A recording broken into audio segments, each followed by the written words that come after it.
Ini dari Dance Hopkis. Dia bertanya, tersesat? Astagfirullah. Assalamualaikum Pendeta Yeri, apakah di Kristen juga ada lomba baca Alkitab? Oh, iya. Jadi kayaknya orang Kristen lebih suka lomba nyanyi.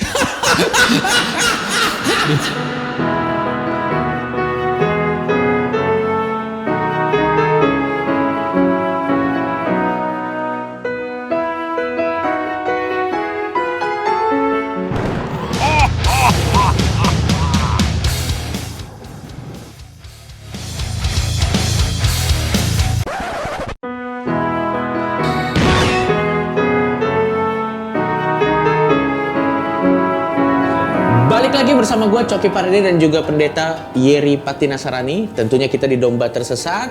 Sudah banyak pertanyaan yang masuk ke kita sudah filter dan langsung saja kita tanyakan ya. Siap. Supaya durasinya singkat, padat, dan jelas. Ini dari Dance Hopkis. Dia bertanya, tersesat? Astagfirullah. Assalamualaikum Pendeta Yeri, apakah di Kristen juga ada lomba baca Alkitab? Oh, iya.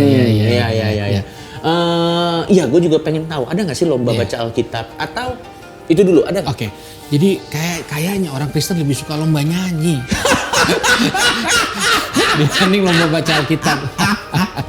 Karena biasanya lagu rohaninya itu adalah udah penggambaran apa yang dari Alkitab Iya, ditaruh tapi ke situ. kayaknya ada sih, cuma nggak populer, nggak harus banget gitu.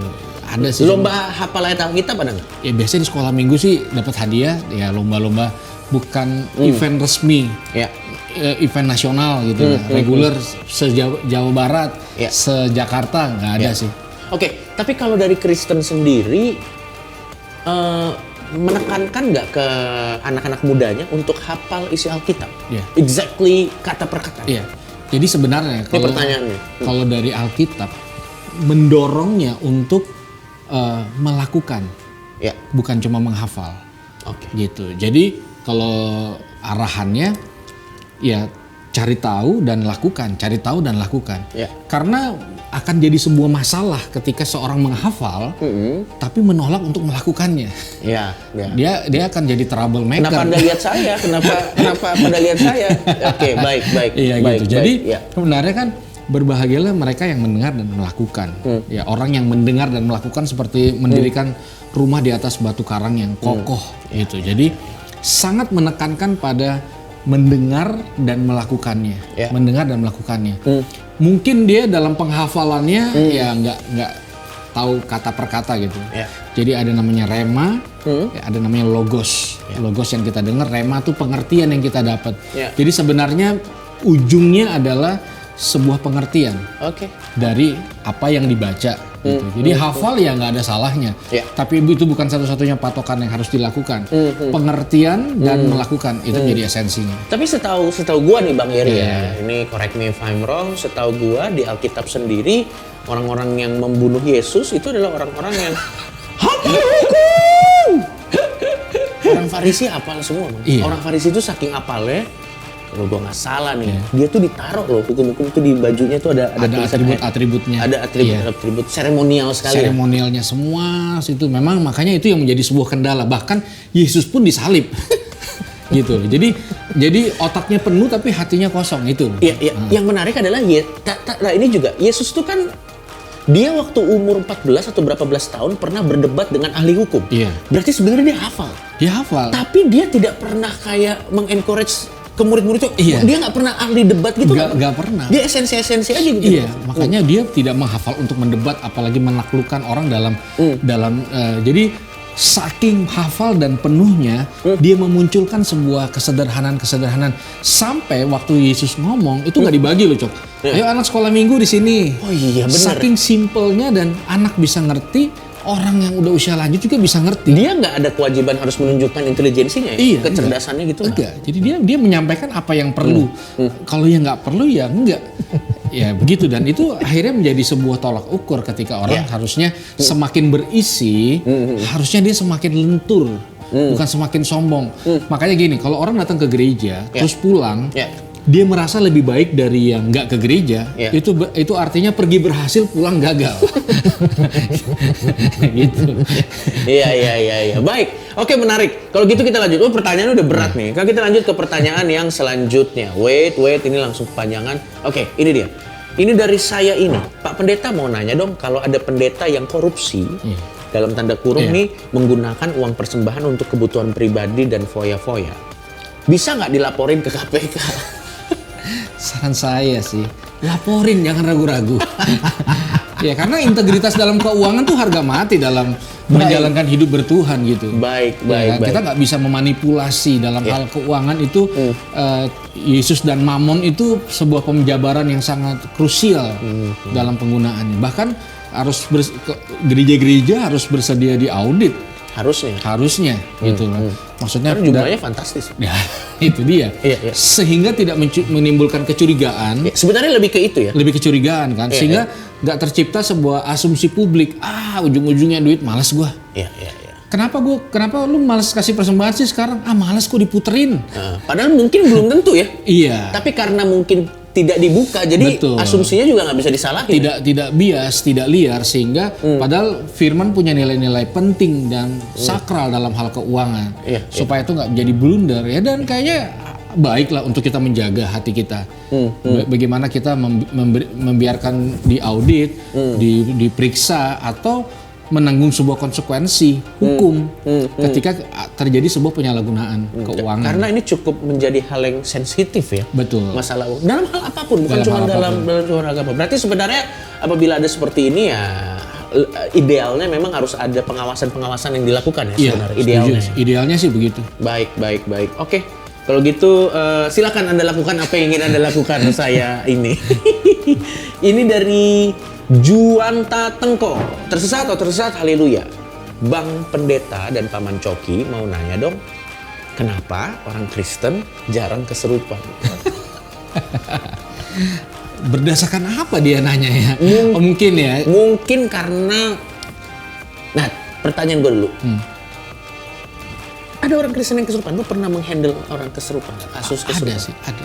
Oke, berarti pernah kesurupan. Pernah. Tapi mungkin apakah sering? Nah itu kita nggak tahu, tergantung kesurupannya terjadi. Oke, kalau gitu menanggapi fenomena kesurupan lo gimana? Iya, jadi kan kesurupan tuh sesuatu yang real dalam kekristenan. Di Alkitab juga ditulis ada orang-orang yang Yesus tolong waktu mereka kesurupan.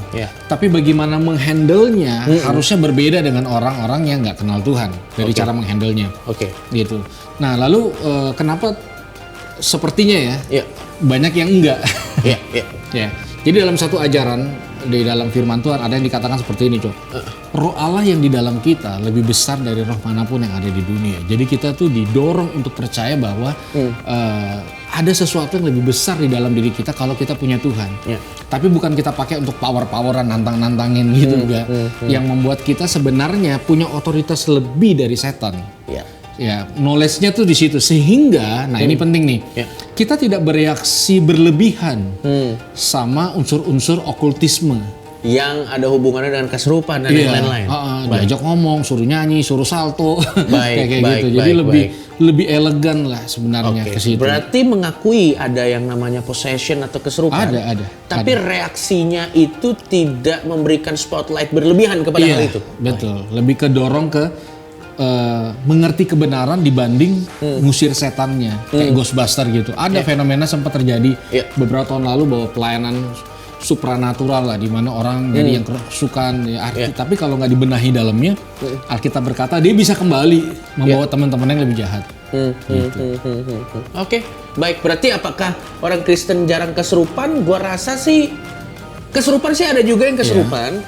Cuman memang kesurupan itu kan terjadi kalau pikiran kosong. Orang Kristen sering nyetem gitar misalnya.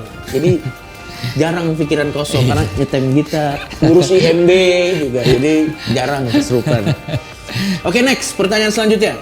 Ini mungkin pertanyaan terakhir, Bang. Ini dari Christian Monang Manurung. Wah, ini halak kita banget namanya. Kita mendominasi banyak pertanyaan. Dan ini hai PS, udah jelas orang Kristen nih. Hai PS Yeri dan Bang Coki. Saya ingin bertanya, kenapa dulu Nabi Nuh cuma membawa istri dan menantunya ke dalam Batra? kenapa besannya nggak diajak juga? Lalu bagaimana dulu perasaan 3 orang menantu Nabi Nuh ketika tahu orang tuanya hanyut, nggak diajak sama mertuanya buat selamat? Thank you. Wah, ini pertanyaannya menarik nih. Menarik banget. Jadi buat teman-teman mungkin gua sedikit refresh ceritanya. Nuh itu disuruh buat bahtera. Iya. Dan akhirnya memang yang selamat cuma sedikit ya. Cuma keluarga intinya Cuma keluarga intinya aja. Iya. Dan menantunya juga selamat gitu. Nah, pertanyaan menarik, kenapa waktu itu besan? Iya. Yang pasti kan Nuh bukan orang Indonesia ya, sungkanan ya. Kalau di sini kali, aduh kok yang ini diajak, ini nggak diajak. Ya gimana dong? Tapi kan gini, ya udahlah Tuhan nanti ya. Tapi ini menurut gue mencoba memanusiakan cerita Alkitab sih. Ini Iya. menurut gue cukup menarik nih. Coba Iya. kita bahas. Iya, sebenarnya kan nah makanya waktu perintah itu turun, ada banyak hal yang jadi pergumulan batin di hati Nuh pasti. Iya. Dia harus buat bahtera, which is itu kontra logika. Iya. Lalu dia hanya menyelamatkan orang ya, yang disuruh aja. Termasuk dengan jumlah-jumlah binatang yang disuruh aja. Jadi itu merupakan sebuah unsur ketaatan sih yang mungkin jadi sebuah dilematis buat Nuh sendiri gitu. Iya. Ya, kalau kita compare mentaati kadang-kadang Iya. taatnya tuh kadang pengertiannya di belakang Cok kadang-kadang. Waktu kita mau ikut Tuhan, kadang-kadang taat di depan ngerti di belakang. Sulit banget memang. Iya.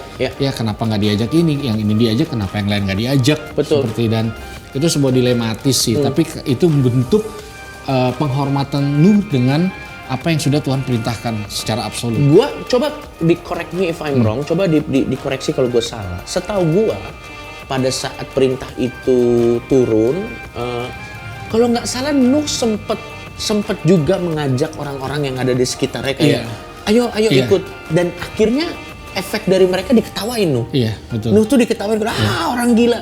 Sampai akhirnya jadi ada ejek-ejekan kalau Nuh nih orang sarap. Iya. Udah kan berarti berapa puluh tahun itu bikin bahtera itu kan, karena Iya. memang itu size-nya sangat besar. Iya. Dan memang nggak ada aja. Iya. Tapi kan Cok, setelah kejadian itu kan, Iya. Tuhan itu kan dalam tanda kutip menunjukkan sisi yang jarang banget dia tunjukin, yaitu menyesal. Makanya dia buat tanda busur di langit. Iya. Dan itu seperti janjinya, kayaknya dia nggak akan membuat lagi kayak gini lagi. Artinya bahwa penolakan dari manusia kepada Tuhan pun itu melukai juga. Betul. Dalam artian seperti itu. Kan sebelum Nuh itu disuruh buat bahtera kan ada beberapa, itu kan ada Henokh sebelumnya. Abis Henokh kan juga ada orang-orang taat sebelumnya yang memang memberitakan, ayo bertobat, dibunuhin semua kan. Sampai kalau nggak salah Allah tuh kasih nama Henokh. Wah, daripada dibunuh nih hambaku yang ini, dihilangin. Dihilanginnya gue nggak tahu gimana, tapi dia dihilangkan lah diceritain di Alkitab. Baru abis itu Nuh itu, kayaknya Nuh tuh tahu Allah karena dari Henokh deh. Karena itu masih satu garis, gue kurang tahu.